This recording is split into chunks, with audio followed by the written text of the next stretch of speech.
parole que Dieu mettra sur ma langue, dans ma bouche, sur mon cœur. Tu ne pourras jamais être ici.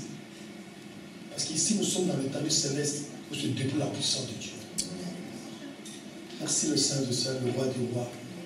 Merci Seigneur de commander, Seigneur, de bénédiction pour chacun de nous. Telle est ta parole. Quand tu parles, la chose arrive. Quand tu ordonnes, la chose existe. Seigneur, parle et ordonne pour ta gloire, pour notre salut, au nom de Jésus-Christ. Amen. Amen. Amen. Mais quoi s'est passé? D'abord, je vous avais donné le verset. C'était Romain. Tu peux remettre ce verset-là que j'avais donné. On va passer, tu peux tout ça. Allez-y. Allez-y, mes bien-aimés. Romains 8, verset 28 à 30. Romains 8, 28 à 30. 1 Thessaloniciens 2, au verset 12. 2 Thessaloniciens 2, verset 13 à 14. Jean 17, au verset 22. Et puis j'avais pris aussi Jean 1, au verset 14. Ça c'est ok, des versets de base. Je vais rajouter un verset pour vous, pour notre compréhension. Tous ces versets-là, tous ces versets que je vous ai transmis là, et bien aimés, tous ces versets-là, bien aimés, c'est résumé dans ces versets. Exode 33, que je n'ai pas donné il y a deux dimanches. Exode 33, au verset 18 et 23. Exode 33, verset 18 et 23. Amen. Amen. Alors maintenant, voici mon plan. D'abord, je vous avais dit à qui était adressé ce message. Ce message est adressé à qui? Ce message est adressé aux gens qui sont découragés. Ce message est adressé à ceux-là qui sentent qu'ils sont vraiment en marge de la société. Mon message est adressé à ceux qui sont qui croient que leur vie c'est l'échec. C'est toujours l'échec. Mon message est adressé à ceux qui ne font que subir, à ceux qui n'arrivent pas à jouir des bienfaits de Dieu. Le message est adressé à ceux qui sont toujours dépendants des autres. Ta vie ne dépend que des autres. Donc si les autres ne puissent pas réussir, donc toi aussi, c'est fini. Le message est adressé à ceux qui sentent qu'ils n'ont pas de valeur, mais je vais leur dire, pour Jésus-Christ, tu es une perle de prix. Amen. Le message s'adresse à ceux qui sont dans ton foyer, dans ta maison, dans ton entourage, et même dans l'église, tu n'es pas vraiment considéré. Tu es comme sans utile, donc inutile. Mon message s'adresse à ceux-là qui, quand nous nous rencontrons, tu es bien, mais quand tu rentres chez toi, tu es toujours en pleurs, dans ta chambre. Tu te poses beaucoup de questions. Ton existence. Tu es toujours en train de t'apitoyer. Le message concerne les gens qui sont toujours dominés. Partout, quand tu vas quelque part, tu as l'impression que tu es toujours dominé. Mon message concerne ceux-là, bien aimés, s'il vous plaît, au fond là-bas. Concerne ceux-là, bien aimés, qui croient que quand j'entreprends quelque chose, mais je n'arrive jamais au bout. c'est toujours, il y a toujours, comment ça, un peu de personnes. Le message concerne ceux-là qui ont toujours un résultat négatif. D'ailleurs, aujourd'hui, tu es 2015, alors qu'on a fait des vœux, mais pour toi, tu as l'impression que ça n'ira pas. Ce message, ce thème, s'il vous plaît, ce thème concerne des gens qui n'ont pas encore senti vraiment la satisfaction divine. Mais je vais dire à toutes ces personnes-là, tu es en droit et tu as le droit de te réjouir des bienfaits de Dieu. Amen. Alléluia. Amen. Donc, vivre la gloire. Vivre la gloire de Dieu. Je vous avais défini ce que c'est la gloire. J'avais dit la gloire, en hébreu c'était kabot, en grec c'était dorsal. Les deux mots ont la même définition. Je ne le répète pas ici. C'est quoi la définition que vous allez retenir? C'était avoir, c'était la vraie valeur. Ma vraie valeur n'est pas forcément ta vraie valeur. Et cette valeur bien aimée, c'était mesuré par, c'était pesé par le poids. Moi je peux avoir un poids lourd, mais toi si on te pèse, tu as un poids léger. Nos poids bien aimés reflètent la valeur. Plus on pèse lourd, plus bien aimé on est important. Ta vraie valeur, c'est le poids. Alléluia. C'est ça la gloire. La gloire tout court. La gloire. Donc c'est le poids. C'est ton importance dans la société, dans ton entourage. Je répète. La gloire, par définition, ok, de bien aimé, c'est, ok, c'est ton poids. Est-ce que tu pèses comment toi dans ta famille, dans la famille élargie? Tu pèses comment? Si ton poids est léger, c'est-à-dire que tu ne peux pas considérer, tu n'as pas d'importance. Dans ton entourage, c'est-à-dire si on te prend comme ça, Dieu te pèse. Ok, je vous avais donné un exemple. Il y a un roi, parce que il avait fait quelque chose de mauvais, Dieu l'a pesé, Dieu a dit, je te pèse, mais tu ne pèses plus. Donc tu as perdu ta gloire. Quelqu'un me comprend ici? Alléluia. Donc quand tu n'as pas de poids, tu n'as pas d'importance dans la société. Tu peux être, vous savez bien aimé, si vous suivez très bien les actualités, il y a, on va dire, il y a un mois, une semaine, 2 semaines, 3 semaines, oh, M. Hollande ne pesait pas. Ne pesait pas. Mais aujourd'hui, il a reçu au moins 10 kilos. Vous avez suivi le sondage? 10 kilos. Donc là, maintenant, il commence à peser. Et puis M. Hollande commence maintenant à se promener. Il est parti en Turquie, c'est ça? En Corrèze. Il commence maintenant à parler, son premier ministre, il a retrouvé du poids aussi. Et même le ministre de l'Intérieur. Il pèse. C'est la gloire. C'est ça la première définition de la gloire. Quelqu'un me suit ici? Donc, plus tu pèses, bien aimé, tu as de l'importance.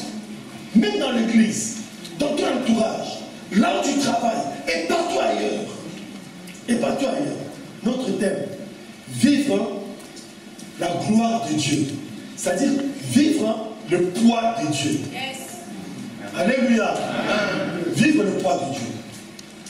Donc, ok, il y a donc deuxième point, je vous parlerai de la gloire de Dieu, tout comme aussi de la gloire des hommes. Il y a la gloire de Dieu et la gloire des hommes. Premier point, je me suis dit à qui était adressé ce message. Deuxième point, c'était la gloire. Troisième point, c'est la gloire de Dieu et la gloire des hommes. Mettez-moi très vite, s'il te plaît, Jean 12, 42, 43. Jean 12, 42, 43. Dans Jean 12, 42, 43, Jean 12, 42, 43, il est dit, cependant, même parmi les chefs, plusieurs crurent en lui. Les questions de Jésus-Christ ici, il parlait aux gens, à la foule. On dit, mais à cause des pharisiens, ils n'en faisaient pas l'aveu dans la crainte d'être exclus de la synagogue,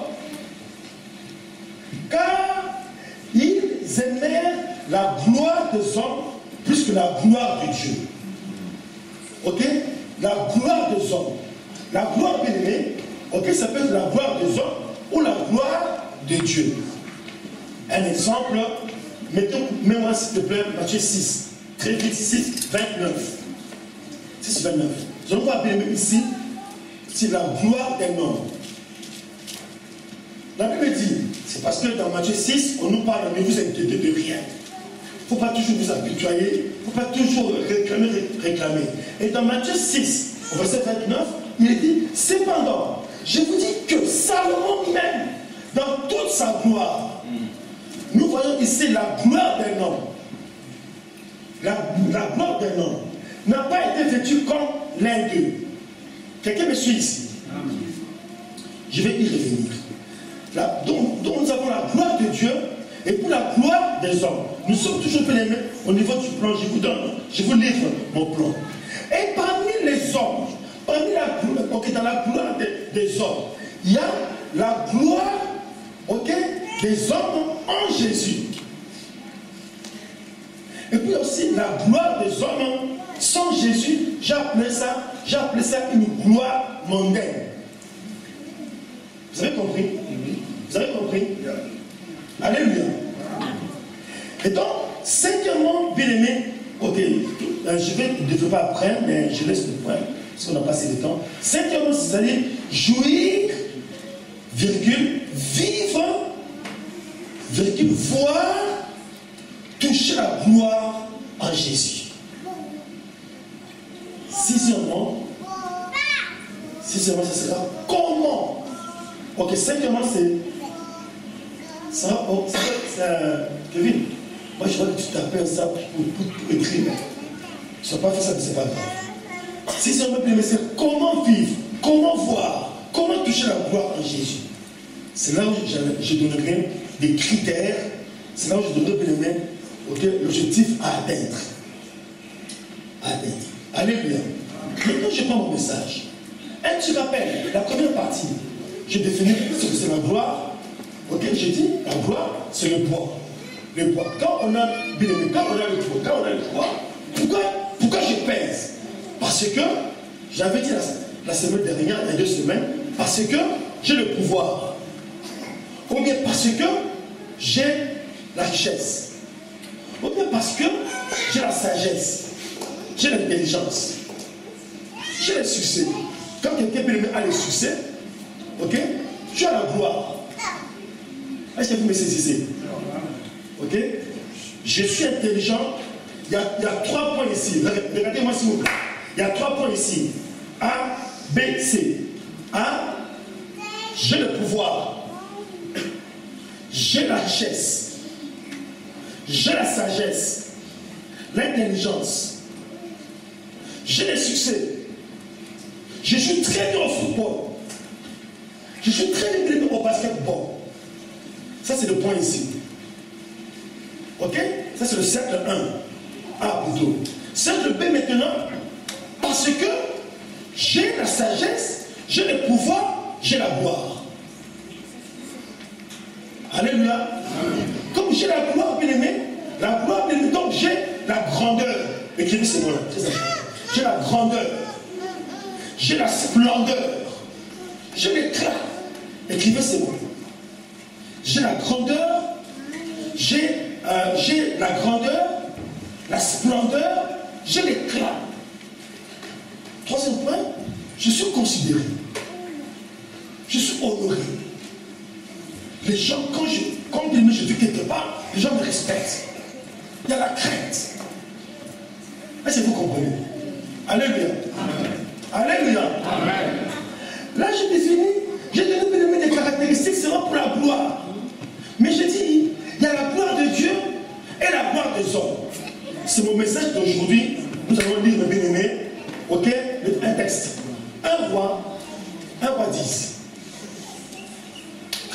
s'il te plaît. 1 roi 10. Parce que je passe le temps. 1 roi 10. Très vite. 1 roi 10 dans ce testament. 1 roi 10. Dans 1 roi 10. 1 roi 10. C'est un long texte c'est au moins 13 versets. Vous allez terminer le texte à la maison. 1 roi 10. Le texte que je prends aujourd'hui, il faut le prendre en considération. C'est ça, bien aimé, ma cible pour chacune de nous. Ce que je prends ici. Je vous ai donné des textes de base. Romains 8, ceci, 1 Thessaloniciens. Mais ce texte-là, bien aimé, vous le prenez comme un texte de base pour toute l'année. Et je vais lire ça, bien aimé, ensemble avec vous. Nous nous mettons debout, s'il vous plaît.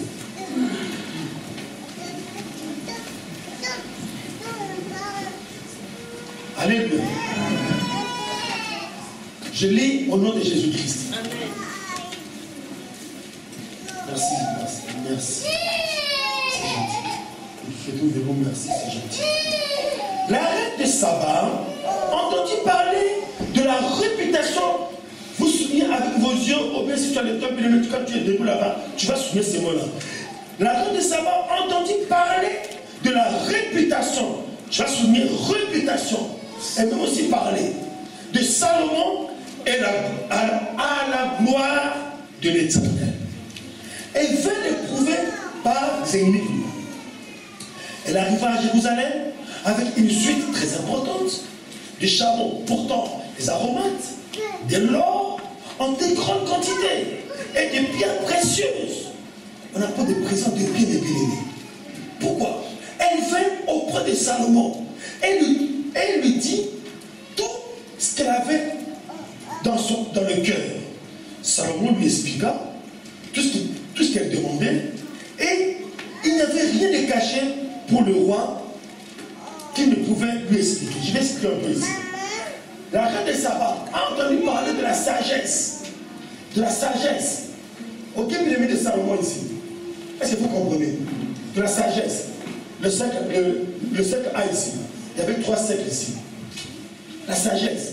Elle veut voir. Elle pose des questions. Pourquoi c'est Salomon? Mais Salomon répondait à toutes les questions. Alléluia. Il n'y avait aucune question qui était difficile pour Salomon. Je m'en vais. Je suis au verset 3. Salomon lui expliquait. Non seulement il répondait, il expliquait tout ce qu'elle demandait. Et il n'y avait rien de caché pour le roi. Qui ne pouvait lui expliquer? La reine de Saba vit toute la sagesse de Salomon. La maison que Salomon avait bâtie. Les maîtres, le repas à manger. De sa table.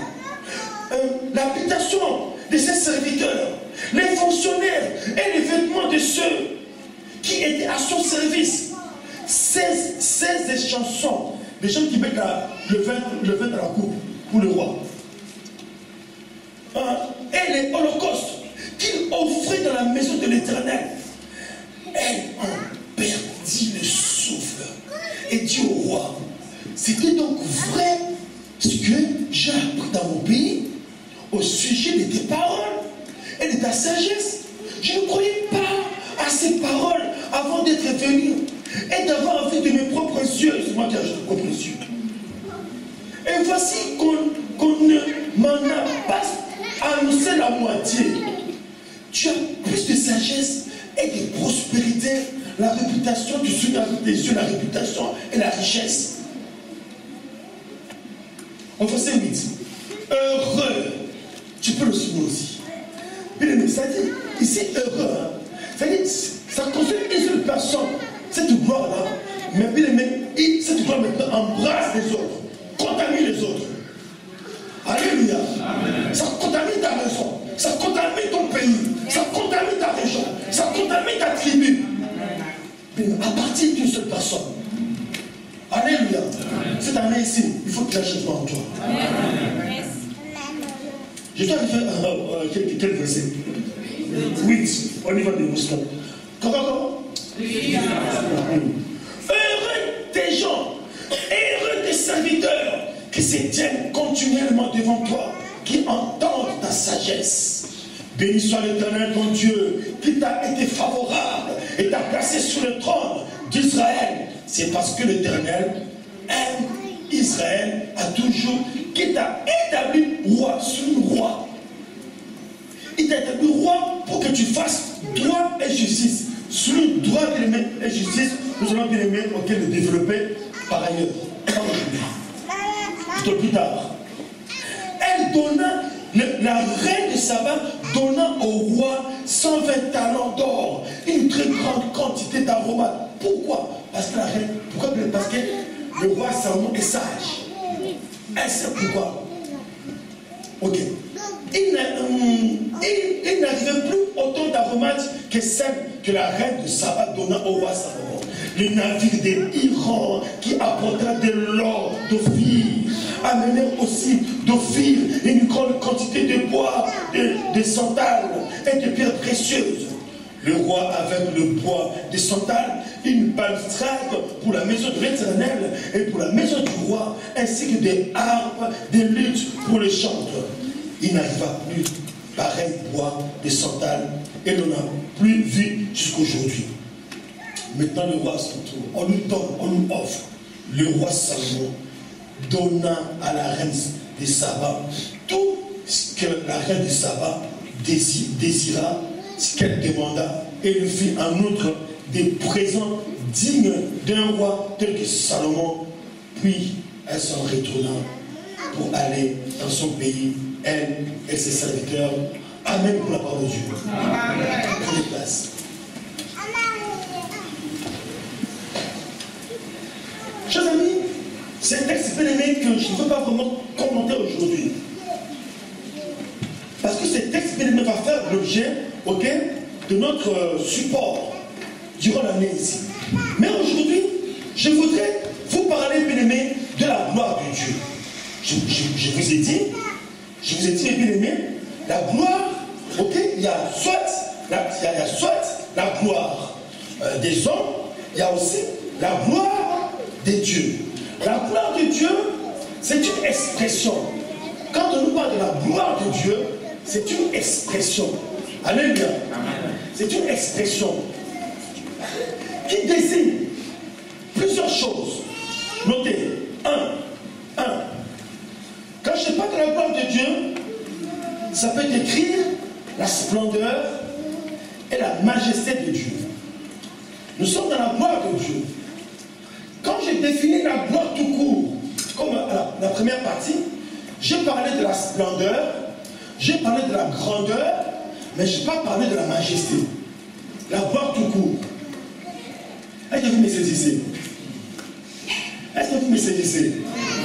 Mais je ne soyez pas déjà fatigué là. Quand je parle de la gloire de Dieu, je rajoute maintenant une caractéristique, la majesté. C'est la grandeur, la splendeur, l'éclat et la majesté. Ça, il faut le noter. La majesté. Vous prenez bien aimé auquel le verset, je ne lis pas ça, parce qu'on va passer le temps, sinon je vais trier. 1 Chronique 29 au verset 11. 1 Chronique 29 au verset 11. Le psaume 150.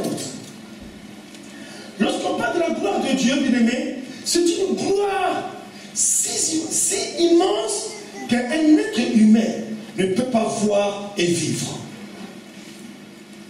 Quand on parle de la gloire de Dieu, c'est une gloire si immense que quelqu'un, bien aimé, ne peut pas voir et vivre. Alléluia. Maintenant, lisons Exode 33. Exode 33, versets 18 et 23. Vous allez comprendre. J'ai dit que quand on parle de la gloire de Dieu, cette gloire-là, la gloire de Dieu, je ne parle pas de la gloire des hommes, la gloire de Dieu, je ne parle pas de la gloire tout court. La gloire de Dieu, c'est une expression. Quand on parle de la gloire de Dieu, c'est une gloire si immense qu'un homme ne peut pas voir et vivre. À partir du verset 18, il y a quelqu'un qui dit au Seigneur, Seigneur, fais-moi voir ta gloire. Alléluia. C'est une gloire qu'on ne peut pas voir, mais il y a une personne qui dit, Seigneur, fais-moi voir ta gloire. cette phrase-là nous concerne. Cette année ici, bien aimé, vivre la gloire de Dieu, c'est Seigneur, fais-moi voir ta gloire. Vivre la gloire de Dieu, bien aimé, c'est non seulement voir, mais je vais toucher ta gloire. Alléluia. Je vais maintenant bien aimé aller à la première définition. La gloire, c'est la grandeur, c'est la splendeur, c'est l'éclat, c'est la majesté. Alléluia. Et donc quand je dis Seigneur, je voudrais vivre ta gloire, donc Seigneur, je voudrais vivre ta très bien. Ok, je vais ta une autre personne, je vais ta grandeur. Une autre personne, ton éclat. Une autre personne, ta majesté. Alléluia. Parce que je voudrais vivre, ok, la gloire de Dieu, c'est la grandeur de Dieu, la splendeur de Dieu, cette année ici. Oh. Ça, c'est ma prière. Mais cette prière-là, ce n'est pas la mienne, tout simplement. Exode 33 dans l'Ancien Testament, il y avait un homme qui aime bien relever le défi. Je dis un chrétien doit relever le défi. Un chrétien ne peut pas vivre dans la médiocrité. Parce que nous prions un Dieu qui n'est pas, nous prions un Dieu qui est riche. La médiocrité n'a pas de place dans la maison de mon Père. Alléluia. Il faut refuser. Soit tu es un enfant de Dieu, ou que tu n'es pas un enfant de Dieu. Mais c'est comme Moïse, bien-aimé. Dans Exode 33, au verset 18, il dit quoi? Il dit Seigneur, fais-moi voir ta gloire. Mais cet homme ne savait-il pas qu'on ne peut pas voir la gloire de Dieu et vivre? Ah, je me mets en colère. Cet homme ne savait-il pas qu'on ne peut pas voir la gloire de Dieu et vivre? Mais lui, il a osé. Parce qu'il savait quelque chose. Alléluia. Je dis à quelqu'un, toi qui étais considéré, toi tu te voyais inutile dans ta vie, toi quand tu es dans ta maison, tu te sens bien, tu t'appuies toi, tu crois que toi, pour toi, hein, la vie est terminée. J'ai dit non, ta vie n'est pas terminée. Ta vie n'est pas terminée. J'ai un message pour toi aujourd'hui. Alors écoute-moi très bien, donne-moi du temps. Alléluia. Quand je parle bien, toi tu pries au fond de toi. Alléluia. C'est tout m'a dit. Fais-moi voir ta gloire, Seigneur. Et lorsque je retournerai, c'est la phrase. Et Dieu, c'est maintenant Dieu qui parle ici, je crois bien le principe. C'est pas dire la phrase, mais j'ai l'impression. Même un 18 jusqu'à. C'est ça? Moi je vais lire ici. Vous suivez là-bas, moi je vais lire ici. Il dit, au verset 18, Moïse dit, fais-moi voir ta gloire. Oui, tu vois, l'Éternel est répondu. C'est pas ça? Mais il n'y avait pas avant. Hein? Il n'y avait pas avant. L'Éternel est répondu, je ferai passer devant ta face toute ma bonté. Lui il dit, fais-moi voir ta gloire. Dieu dit, je ferai passer devant ta face ma bonté. Donc la gloire, c'est pas encore la bonté. Il dit, je ferai passer devant ta face toute ma bonté et je proclamerai devant toi le nom de l'Éternel. Alléluia. Amen. Il dit, je fais grâce à qui je fais grâce. Pourquoi tu as dit, je fais grâce à qui je fais grâce? Parce que nul ne peut voir la gloire de Dieu. Mais Dieu fait grâce. Pour toi, Dieu fera grâce. Alléluia. Pour toi, Dieu fera grâce. Il fait grâce à qui il fait grâce. Alléluia. Il dit, je fais grâce à qui je fais grâce. Et j'ai compassion de qui j'ai compassion. J'ai des règles dans ma maison. J'ai dit, moi, Dieu, je ne change pas. Moi, je ne réponds jamais. Je ne suis pas venu pour mentir, pour le fils de courant. Mais pour toi, je peux me repentir. Il dit, moi, ma gloire, personne ne peut la voir. Moi, non. Ça sont mes règles, bébé. Quand tu vois ma gloire, tu vas mourir. Mais je fais grâce. À qui je fais grâce? Alléluia. Pourquoi? Parce que je suis l'enfant de Dieu. L'enfant de celui qui a créé le ciel et la terre.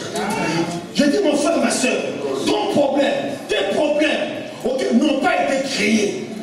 Ton problème, tes problèmes sont rentrés à partir du péché, avec la mort. Mais celui qui est plus important que l'ennemi, quand Dieu a créé, il y avait des espèces animales, végétales. Mais quant à moi, Dieu a dit, faisons l'homme à notre image, selon notre ressemblance. Je suis l'espèce de Dieu, je suis la nature de Dieu. C'est la raison pour laquelle Dieu dit, quand je devais son enfant, il dit, moi, je n'ai pas qu'on puisse voir ma gloire. Tu ne peux pas ma gloire, elle est si immense. Mais avec toi, je ferai quelque chose. Alléluia. C'est la raison pour laquelle, là où tu es, quel que soit ton problème, quelles que soient tes doléances, tes inquiétudes, je te dis, tu es l'enfant de Dieu. Si tu n'as pas encore accepté le Seigneur, fais-le aujourd'hui. Viens le voir après le culte. Parce que si tu es un enfant de Dieu, il y a des choses que tu ignores, que le Seigneur a mis sur mon cœur. Cette année ici, l'année dernière, c'était travailler pour réussir. Cette année ici, si tu n'as pas la gloire de Dieu, tu ne peux pas réussir.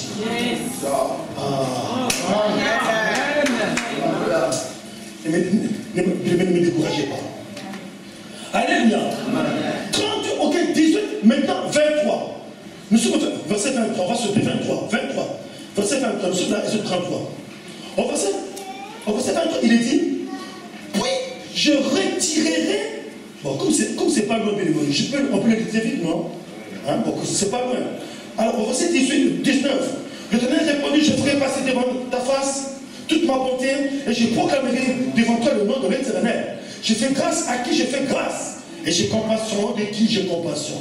Il ajouta, tu ne pourras pas voir ma face, car l'homme ne peut me voir et vivre. Pourquoi? Parce que ma gloire est si immense. L'Éternel dit, voici un endroit près de moi. Il dit, voici il y a un endroit près de moi. C'est un endroit, c'est un lieu. Hey, my Dieu, qu'est-ce que tu es en train de m'expliquer sur place, Seigneur? Dieu est en train de m'expliquer quelque chose sur place. Il dit, voici un endroit. Cet endroit est près de Dieu. Alléluia. Amen. Cet endroit est à la droite de Dieu. Cet endroit est à la droite de Dieu. Quand vous lisez bien le psaume 110, l'Éternel a dit à mon Seigneur, assis-toi à ma droite. C'est près de Dieu. C'est un endroit. Un endroit, mais ce n'est pas n'importe quel endroit. Un lieu. Mais c'est la préfiguration de l'Église qui est le corps du Christ. Amen. Alléluia.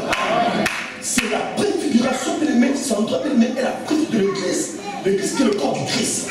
C'est-à-dire quand Dieu parlait de l'endroit là, il dit, je trouve là, au verset 21, il dit, voici un endroit près de moi. Tu tiendras sur ce rocher.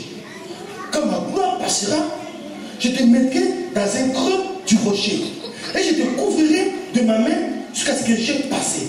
Alléluia. Personne ne peut voir la gloire de Dieu. C'est ce que l'endroit, le rocher. Jésus-Christ qui puisse te cacher. Alléluia. Alléluia. Alléluia. Pour toi, mon frère, ma soeur, tu n'es pas n'importe qui. Jésus-Christ va te couvrir. Sans Jésus-Christ, un païen voit la gloire de Dieu, il va mourir. Alléluia. Ah, c'est comme ça. Alléluia. Et au verset 22, comme ma gloire passera, je te mettrai dans ce creux du rocher et je te couvrirai de ma main jusqu'à ce que j'ai passé. Puis je retirerai ma main et Dieu me verra par derrière et par ma face et ne pourra pas être vu. Alléluia. Alléluia. Ça c'est bien aimé. Ok? La première signification de la gloire de Dieu, cette expression-là. Deuxième signification. Ok? La gloire de Dieu décrit la présence visible de Dieu. Nous prions un Dieu qui est invisible. Donc, la présence de Dieu invisible est aimé d'une manière visible. Quelqu'un m'a saisi? Quelqu'un m'a saisi? Notre Dieu, il est invisible. Notre Dieu, il est esprit. Notre Dieu est esprit. Ce n'est pas un esprit. Dieu est esprit. Alléluia. Dieu est esprit. On ne le voit pas. Mais quand on parle de la gloire de Dieu, la gloire de Dieu, c'est aussi invisible. Et donc là maintenant ici, il y a une image qu'on appelle le Shekinah. Le Shekinah, la gloire de Dieu. Shekinah, on l'écrit S-H-E. S-H-E-K-I-N-A.